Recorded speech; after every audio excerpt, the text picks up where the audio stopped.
ওভাবে ওকে আমার দেখা হয়নি, ওর খেলাটাও ভালো লেগেছে। আর সবচেয়ে ভালো লেগেছে তো অফকোর্স সেটা হচ্ছে মাহমুদুল্লাহ রিয়াদ। নতুন অধিনায়ক রিয়াদ, তাই অভিমান ভেঙে যুক্তরাষ্ট্র যাচ্ছেন তামিম ইকবাল। দর্শক, যুক্তরাষ্ট্র গিয়ে প্রথমেই বড় দেখা খেয়েছে বাংলাদেশ।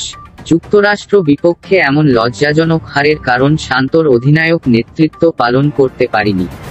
আর তাই তো এবার বাংলাদেশ ক্রিকেট বোর্ড বিসিবির করা সিদ্ধান্ত মাহমুদুল্লাহ রিয়াদকে অধিনায়ক করবেন। দর্শক, বিস্তারিত জানুন ভিডিও জুড়ে। যুক্তরাষ্ট্রের সাথে প্রথম ম্যাচ ও দ্বিতীয় ম্যাচ কোন ম্যাচে ভালো করতে পারেনি শান্ত?